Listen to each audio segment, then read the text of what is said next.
Sir, I must appreciate your endeavor for offering this opportunity to ventilate our views on the constitutional दिवस, संविधान दिवस। लेकिन बात यह सर, कहे तो जाते हैं 75 साल, लेकिन जब तक मेरा जानकारी है, सबसे पहले जो कॉन्स्टिट्यूशन असेंबली की सभा हुई थी वो 1946 में, और 1949 26 नवंबर में ये अडॉप्ट हुई थी, और 1950 26 जनवरी ये चालू हुई थी हमारे संविधान इस देश में। लेकिन आप कहां से 75 साल की अमृतकाल ये लाया गया, ये मुझे समझ में नहीं आते हैं। सर, सही मायनों में जब ये सदन ये खबर मिल रहे हैं कि आज ये सदन की अंतिम दिवस है, तो सही महीनों में भावुक तो होना स्वाभाविक है। कितने सारे विद्वजनों ने, ज्ञानियों ने, पंडितों ने और देश प्रेमी ने हमारे ये सदन, उसके साथ साथ हमारा संविधान और ये देश की लोकतंत्र की रक्षा करने के लिए न जाने कितने योगदान किए होंगे। बहुत सारे हमारे पूर्वजों ने ये दुनिया छोड़ के चले गए, उनका याद हम करते रहेंगे। जिंदगी में ये सदन जरूर कहेगी कि जिंदगी में कितने दोस्त आए और कितने बिखर गए। किसी ने 2 रोज के लिए आए, तो किसी ने चलते ही सांस भर लिए।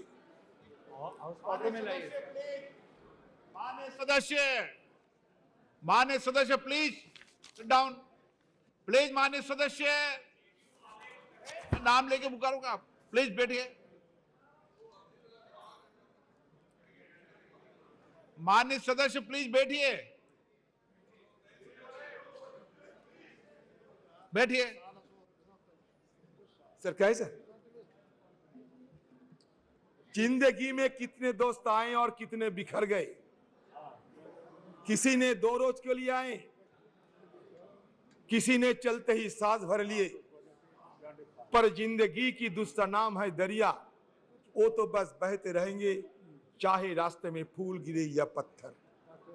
उसी तरह हमारी ये सदन की कारवां ये भी चलते आ रहे हैं और आज भी ये चल रहे हैं। Sir, today I may come to that conclusion that this is the last day. Naturally, we are all present here to bid the adieu of our old building. Our magnificent building today singing a swan song, because tomorrow onwards we will be shifting to a new parliamentary edifice. Sir, मैं शुरू में ये कहना चाहते हैं, मैं ज्यादा समय तो नहीं है हम लोगों के लिए, कि जब संसद में संविधान की चर्चा हो, लोकतंत्र की चर्चा हो, तो हमारे पंडित नेहरू जी और बाबा साहेब अंबेडकर, नेहरू जी तो आर्किटेक्ट ऑफ मॉडर्न इंडिया कहते थे, बाबा साहेब अंबेडकर को हम फादर ऑफ द कॉन्स्टिट्यूशन मान्यता देते हैं। अच्छा लगा कि आज नेहरू जी के बारे में हमें भी मौका मिलेगा ये सदन में बात रखने की। तो शुरुआत में मैं ये कहना चाहते हैं sir, architect of modern India Nehru had said, parliamentary democracy demands many virtues. It demands, of course, ability. It demands a certain devotion to work, but it demands also a large measure of cooperation, of self-discipline, of restraint. We know very well that there are not many countries in the world where it functions successfully. I think it may be said without any partiality that it has functioned with large measure of success in the country. Why? Not so because we, the members of this house, are exemplars of wisdom, but I think because of the background of our country and because our people have the spirit of democracy in them. Jawaharlal Nehru detested cultism. He was humble in his submission to constitutional requirement. In an interview with Mr. P.K. Karanjia, he specifically mentioned, "You were wrong in using words like the Nehru epoch or Nehru policy." Though he enjoyed massive majority in the parliament, he was tireless in listening opposition voice and never mock, deflect, pontificate when answering questions asked of him. He never believed in steamrolling the opposition and given due respect to feeling and sentiments of the opposition member. It is significant to note that it was during his tenure the parliament ran smoothly. He was not only led the nation in a difficult situation, but he was the prime force and pioneer who has given a wonderful beginning of our parliamentary democracy by his immense contribution. Sir, मैं आपके संगठन में लाना चाहते हैं. Even Speaker bell would ring for Jawaharlal Nehru when he exceeded time limit while making his speeches in the parliament. It shows that no one was beyond parliament's prerogative, and that was Nehru's contribution. Analyzing Jawaharlal Nehru's contribution to the development of parliamentary democracy in India has become significant and mere relevant in the contemporary context, which forces us to recall the glorious beginning of our parliamentary democracy, where healthy debate and discussions were order of the day. Sir, अगर सदन में जवाहरलाल नेहरू की चर्चा ना होगी, तो it will be equivalent of the performance of Hamlet without the presence of Prince of Denmark. So at the stroke of midnight hour, the iconic speech was delivered in the parliament still has been reverberating the entire precincts of this house. Sir, another one, most illustrious person, Baba Saheb Ambedkar. Sir, Baba Saheb Ambedkar, who is regarded as the father of our constitution, he suggested that political democracy cannot last unless there lies at the base of it social democracy. What does social democracy mean? It means a way of life which recognizes liberty, equality, and fraternity, which are not to be treated as a separate items in the Trinity. They form a union of Trinity in the sense that to divorce one from the other is to defeat the very purpose of democracy. Equality cannot be divorced from liberty. Liberty cannot be divorced from equality. And nor equality and liberty can be divorced from fraternity. Now we need the mantra of Baba Saheb Ambedkar, the mantra of Jawaharlal Nehru and other stalwarts who have made this parliamentary democracy glorious for us to be remembered again and again.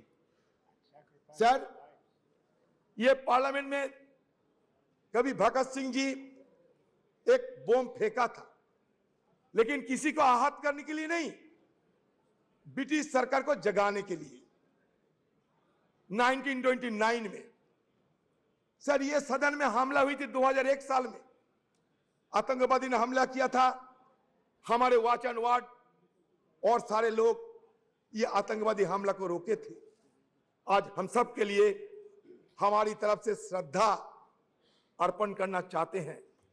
ये सदन के सारे मेंबरों के साथ साथ हमारे जितने staff है सर, ये मेहनत करते हुए आज इस सदन को इतना गरिमामय बनाया है। सर आप सुन के चौंक जाओगे सर, जब पंडित जवाहरलाल नेहरू ने हिंदुस्तान की ये प्राइम मिनिस्टरशिप को संभाला, ये देश को अगुवाई करने के लिए तैयार हुई, तब हिंदुस्तान की हालत क्या थी जानते हैं सर?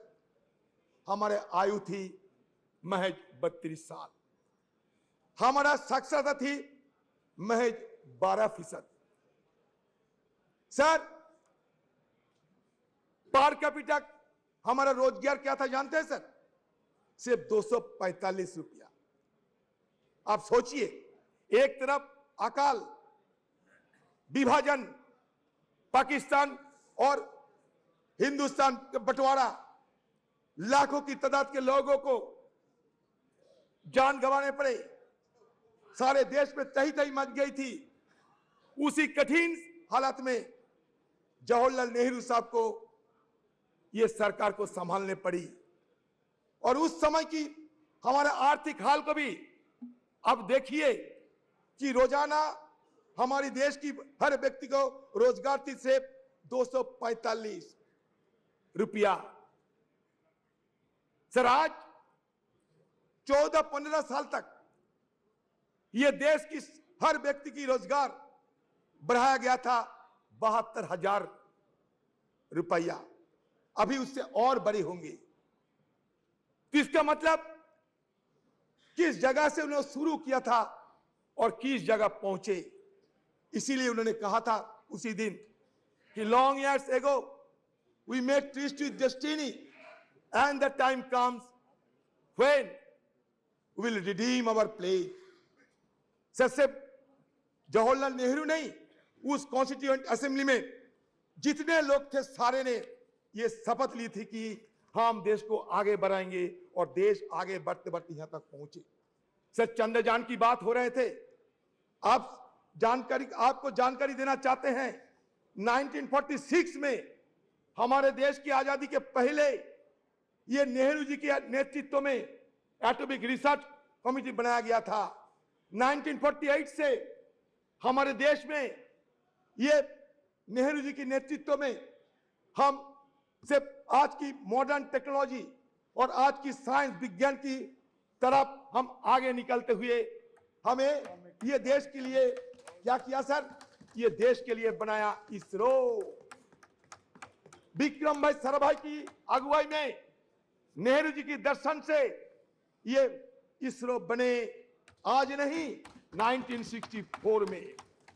और हमारे देश में 1975 में आर्यभट्ट हम लोग सैटेलाइट आसमान में भेजा था। लेकिन आज इसरो को हम क्या कहेंगे?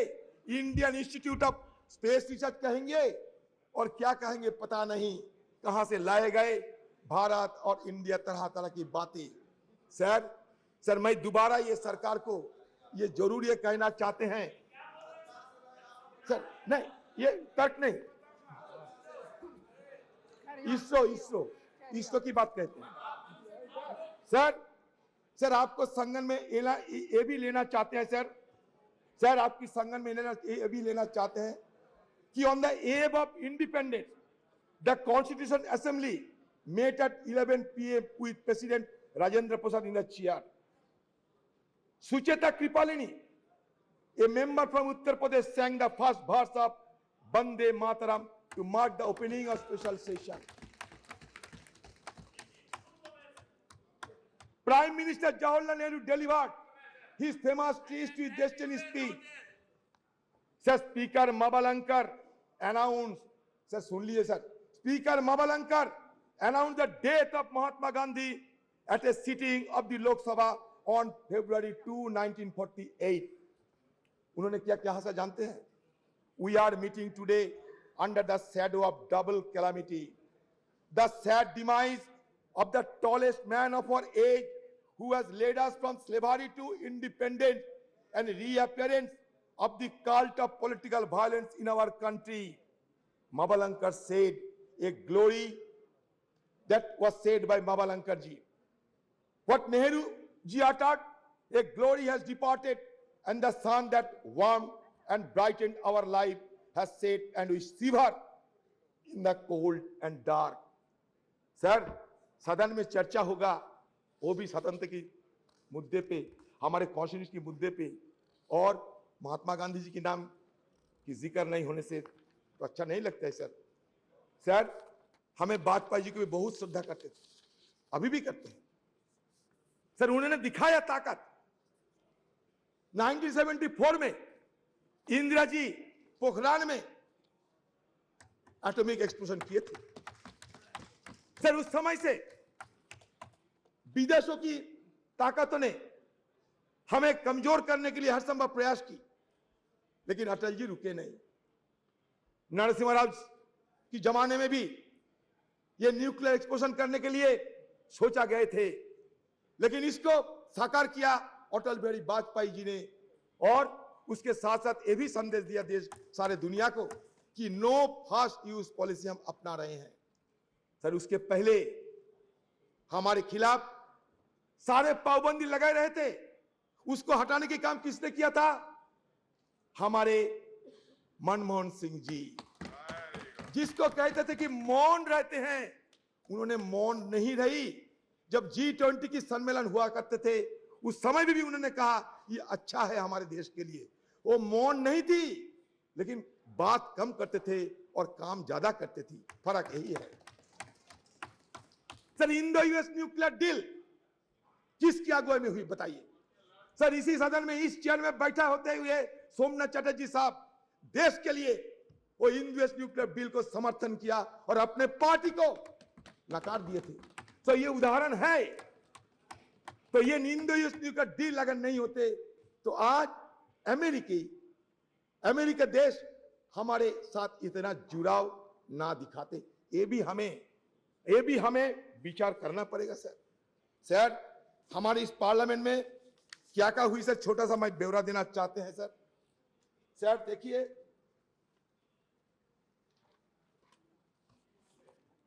सर इस सदन में सर 1951 में रिप्रेजेंटेशन ऑफ पीपल्स एक्ट पारित हुई थी, to ensure that people are given the right to vote. अगर वोट देने के अधिकार ना होते तो आज बाकी बात करने की हमें गुंजाइश ना मिलती सर। दूसरा, essential commodities act 1955, a law that has helped the government regulate the production, supply and distribution of essential commodities such as drugs, oil, kerosene, coal, iron, steel, pulses. Sir तीसरा क्या हुआ? Green revolution in India 1967। 4, nationalization of bank. 14 banks were nationalized, which enhanced banking infrastructure and services and created provision of cheaper credit to farmers. बता दे sir, 1974 में atomic जब explosion हुई थी ना, हमारे प्रधानमंत्री उस समय रही थी स्वर्गीय इंदिरा गांधी जी। ये भी आपको याद दिलाते हैं। इंफॉर्मेशन टेक्नोलॉजी जब हुई थी हमारे देश में क्रांति के स्वरूप से, एक क्रांति के रूप से, हमारे स्वर्गीय राजीव गांधी जी। आज तो हम डिजिटल इंडिया की बात करते हैं। शुरुआत हमारे स्वर्गीय राजीव जी ने किए थे। शायद हम सबको ये याद में रखना चाहिए। सी डॉट से लेकर आज आर्टिफिशियल इंटेलिजेंस, जितना भी एवोल्यूशन होते हैं, इसका पीछे क्या इतिहास है, इसको हमें ध्यान में रखना चाहिए। हिस्ट्री को हम भूलना नहीं चाहिए। History is the remembrance of the past, it transmits from generation to generation. अगर हिस्ट्री को हम कैंसिल चेक नहीं बता सकते, history could not be treated as a cancel cheque, rather it should be treated as a promissory note in future. And now what, and we should spend it wisely. That should be the agenda of the any government. Sir, anti-defection law 1985 और एक क्रांतिकारी, child labor act 1986, the scheduled caste and tribes prevention of atrocities act 1989 to prevent atrocities against members of scheduled caste and scheduled tribe. Sir, panchayat Raj institution act, ये और एक क्रांतिकारी act है। ये enacted in 1992. This act aimed to decentralize power and ensures local self government, enhancing grassroots democracy. Sir, आज देश में 3 सरकार है, केंद्र की सरकार, सूबे की सरकार, ग्राम की सरकार, लोकल सरकार। ये क्रांति, it was a social revolution, and that social revolution occurred without shedding even a drop of blood. That is the significant achievement of our former government of under Rajiv Gandhi ji. Sir, Member of Parliament Local Area Development Scheme 1993. Sir, Right to Information Act 2005. It is a landmark. Sir, Right to Information Act 2005 is a landmark legislation that revolutionized transparency and accountability in governance. It empowers citizens to request information from public authorities, thus promoting openness and reducing institutional corruption. Sir, I am being tempted to refer the name of my leader, Madam Sonia Gandhi ji. Sir, Madam Sonia Gandhi ji, who took the initiative to pass the landmark legislation, Right to Information Act. History will remember. Yes.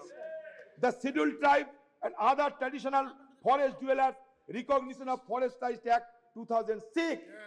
National Rural Employment Guarantee Act NREGA. Sir, ये नरेगा के खिलाफ कटुक्ति करते हुए कहते थे किसी ने, ये मरेगा, ये नरेगा नहीं, ये मरेगा। लेकिन नरेगा मरे नहीं, नरेगा जिए हैं। और नरेगा से हमें ग्रामीण लोगों को अभी भी ग्रामीण लोगों को इसके सहारे जीने का मौका मिलते हैं। Sir, right to education act और एक क्रांतिकारी विधेयक पारित किए गए 2009 साल में। ये राइट टू एजुकेशन एक्ट के तहत it made education a fundamental right for children aged 6 to 14 years. Sir, again, Food Security Act, National Food Security Act 2013. The Food Security Act aimed to provide subsidized food grant to large section of the population, ensuring food security. It sought to address malnutrition and hunger by guaranteeing access to essential food items. Sir, the issue is, sir, जानते हैं, गरीबी बढ़ रहे हैं, सारा देश में गरीबी बढ़ रहे हैं। सर, पॉवर्टी इंडेक्स में 117 की देश के अंदर हम 107 में आ गए। सर, कभी हमारे देश को देखते हुए ड्रेज और अमर्त्य सेन ने यह कहा था कि it looks like the islands of California in a sea of sub Saharan country. इसलिए हमारा ये गरीबी को सबको चूकता है। एक तरफ बढ़ते हैं कुछ चुनिंदे लोगों ने, लेकिन दूसरी तरफ हमारा गरीबी भी बढ़ते जा रहे हैं। इसको ध्यान में रखना चाहिए। Sir, right to fair compensation and transparency in land acquisition, rehabilitation resettlement act 2013, street vendors act 2014। Sir, बाद में क्या देखा हमने? बाद में हमें विरोध करने पड़े, क्योंकि सदन के अंदर विरोध करने का अधिकार तो हमें है, और विरोध करने के अधिकार हमारे संविधान भी हमें देते हैं। Sir, Indo US nuclear deal जब चर्चा होते थे, जब वोट ऑफ कॉन्फिडेंस हुआ था इस सदन में, तो कौन सा पार्टी कौन सा पक्ष में थे, शायद आपसे ज्यादा जानकारी है। मैं आज इसी शुभ एक अवसर पर किसी को और नहीं बोलना चाहते, लेकिन sir, demonetization of currency note in 2016 हमने विरोध किया। इंट्रोडक्शन ऑफ कॉम्प्लेक्स जीएसटी उस समय भी लाए गए थे जिस समय दूसरा सरकार थे, लेकिन फिर भी लाने में जो कमियां थी वो बार बार हम लोग उसका उजागर कर चुके हैं। सर, हमें application of article 370 and flight of Kashmir, ये मुद्दे को भी हमें आलोचना जरूर की थी। कश्मीर हमारा अंग है। सर, आज भी देखिए कश्मीर में हमारे फौजों को जान गंवाने पड़ती। इसमें तो यह साबित होते हैं उस दिन हमारी तरफ से जो शंका जाहिर किए थे वो शंका सही है। सर, आज मैं ये चाहता हूं कि हमारे सदन के अंदर हमारे जो रणकुबड़े जो फौजों ने वहां जान गंवा रहे हैं, उसके लिए कम से कम हम थोड़ा सा मौन व्रत करते थे, थोड़ा सा साइलेंस ऑब्जर्व करते थे, अच्छा होते सर। एक तरफ मणिपुर, दूसरी तरफ जम्मू कश्मीर जल तो रहे हैं दोनों, और हम जल तो रहे हैं, इसलिए हमें बहुत कुछ करना बाकी है। ये तो सिर्फ एक झांकी है, हमें बहुत कुछ करना बाकी है। सर, और एक देखिए, और एक divisive legislation, citizenship amendment act 2019 and NRC. तो इस तरीके की डिविजन लेजिस्लेशन के विरोध हम लोग किए हैं सदन के अंदर, जो हम किए हैं बताते हैं। सर हम लोग विरोध किए हैं, ये फार्म लोग के चलते हम विरोध किए हैं, और हमारे विरोध के चलते, देश की किसानों की विरोध के चलते ये सरकार को फिर वापसी तो लेने पड़ी। सर फिर digital personal data protection act हम लोग तो विरोध किए थे सर, जो किए हैं हम बजा के है बता दिए हैं सर, और ये सारे हमारी तरफ से बात रखे गए हैं। सर हम तो ये चाहते हैं कि आज की हालत में हमारी तरफ से और एक मांग आपके पास रखना चाहते हैं। वो मांग ये है सर कि हमारी सदन में एक आप नियम चालू करें, इसमें विपक्ष के लिए सिर्फ एक दिन विपक्ष के लिए डेडिकेटेड किया जाए। उस दिन विपक्ष सब कुछ बोलेगा, विपक्ष को जो मर्जी विपक्ष को बोलते रहेंगे, इसलिए इसलिए एक दिन विपक्ष के लिए अब रख दिया करो। सर आपको शायद ये भी जानकारी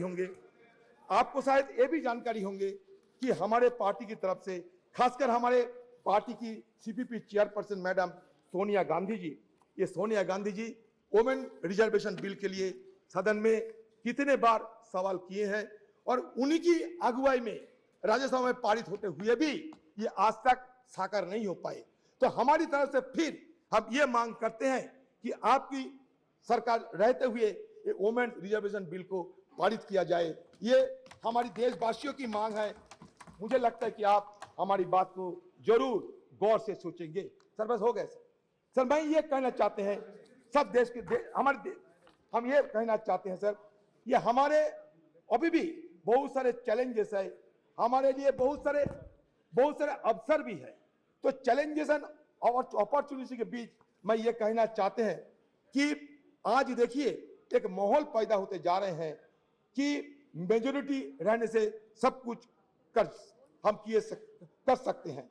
sir there are fears of an ambition to establish a one party dictatorship. ये देश में एक माहौल पैदा हो रहे हैं। This has led to the sidelining of the opposition's role in parliament, destabilization of opposition-led governments through tactics like the purchase of members of legislative assembly and the selective use of central agencies such as Enforcement Directorate, CBI, Income Tax Department against opposition leaders and ministers. Furthermore, the devaluation of parliament and the erosion of parliamentary procedure have become particularly pronounced during the second term of this dispensation. No, that's true. In 2021,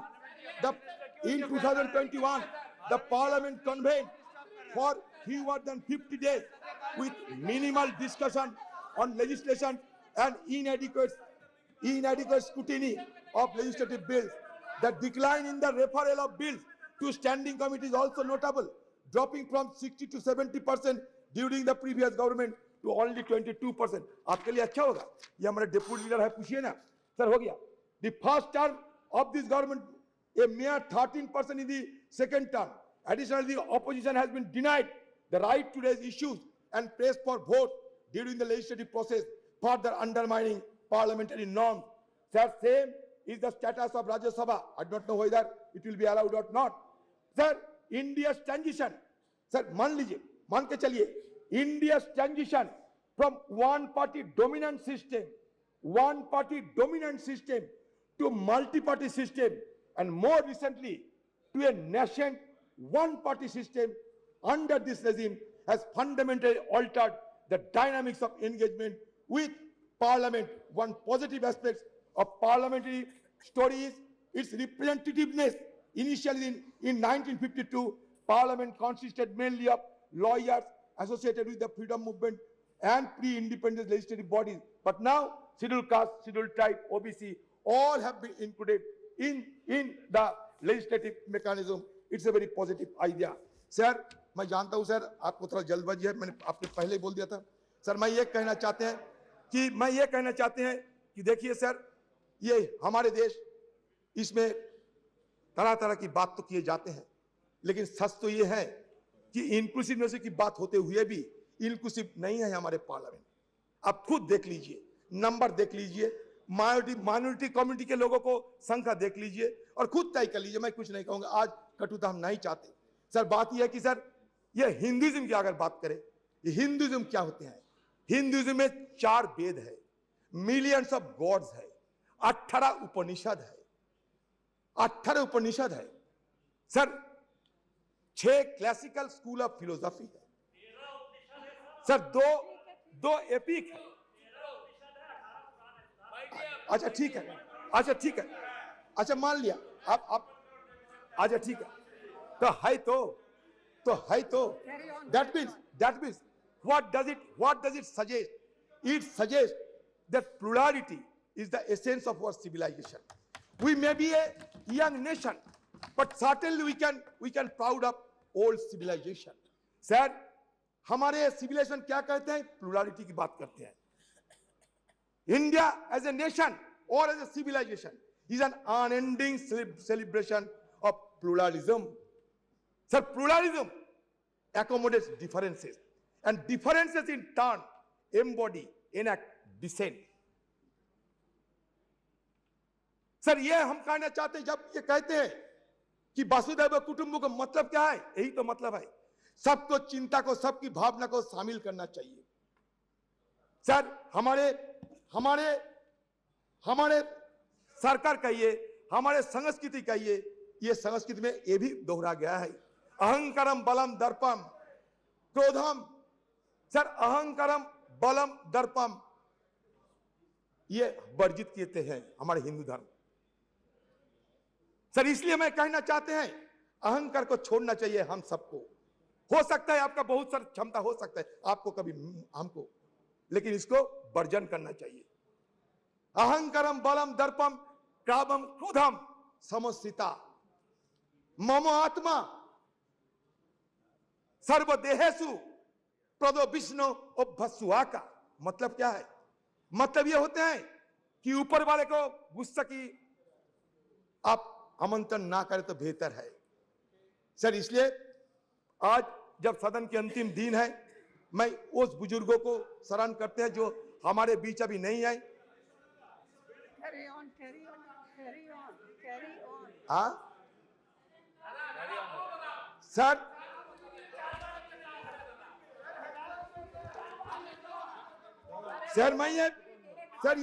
मैं और एक बात रखना चाहते हैं sir बस last बात sir. देखिए सर, हम सब ये हमें भुगतना पड़ता सर इसके लिए, इसलिए मैं रखना चाहते हैं आपकी निगाहों में सर। ये कहता है कि फ्रीडम ऑफ एक्सप्रेशन, ये मान के अब सुन लीजिए sir, it is for the most fundamental parliamentary right of A member of parliament. Every member is entitled to freely and fearlessly express himself on the floor of the House, inter alia, on burning issues of the day and matters of urgent public importance. If a member fails to do so under one of the available procedural devices, he often takes recourse to what has come to be known as zero hour.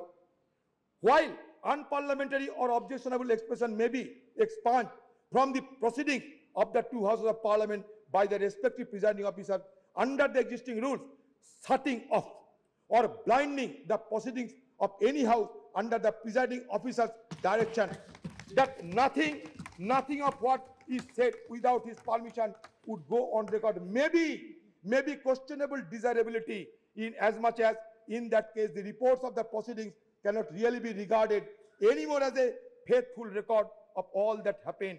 This applies equally well to the expurgated and edited version of the selected proceedings that may be telecast. In any case, when the question hour or any other part of the proceeding is telecast live, how can the presiding officer expansion order operate? Sir इसलिए हम चाहते हैं कि हमारे अधिकार को ये दे जाना चाहिए सर। हम चाहते हैं कि सदन की जो गरिमा, वो गरिमा बरकरार रही है सर। आज स्पेशल सेशन है, ये नॉर्मल सेशन है, क्या है किसी को पता नहीं। हमें बाहर से मीडिया वालों के हवाले से पता चलता कि स्पेशल सेशन है या नहीं। सर जब मिडनाइट सेशन होते हैं, जैसे कि आजादी के दिन हुई थी 14-15 अगस्त, वैसा मिडनाइट उसमें चर्चा नहीं होते। जैसे कि जीएसटी के लिए नरेंद्र मोदी जी किए थे, चर्चा नहीं होते, लेकिन बाकी स्पेशल सेशन में चर्चा होते। लेकिन इसके साथ साथ बाकी लेजिस्लेशन नहीं जा सकते, लेकिन यहाँ 8-9 सारे मुद्दे को आप शामिल किए हैं। पता नहीं इस तरीके की कैसे आप सदन को गरिमा को बरकरार रखेंगे। क्वेश्चन आवर में हमें शामिल होने का मौका नहीं है, जीरो आवर उठाने का मौका नहीं है, फिर आप कहते हैं कि गणतंत्र गरिमा को बजाय रखना चाहिए। सर ओल्ड से न्यू हम जाते हैं, ओल्ड को हम भूलना नहीं चाहते। Old is always gold. Sir there is a saying that old horse is best to ride. Old horse is best to ride. Accordingly, old house is best to bust. हम नया सदन में जाएंगे लेकिन पुराने को याद में रखेंगे। सर फिर एक बार कहना चाहते हैं, हमारे राजेश खन्ना जी बाबू मोशाई एक पिक्चर थे, उसमें कहा था जिंदगी बड़ी होना चाहिए, लंबी नहीं। हम रहे या ना रहे, लेकिन आज सदन के अंदर हम जो करते जा रहे हैं, अगले दिन हमारा पीढ़ियों ने इसको याद रखेंगे। इसलिए जिंदगी बड़ी होना चाहिए, लंबी नहीं। ये बात कहते हुए मैं अपना बात समाप्त करता हूं। Very good.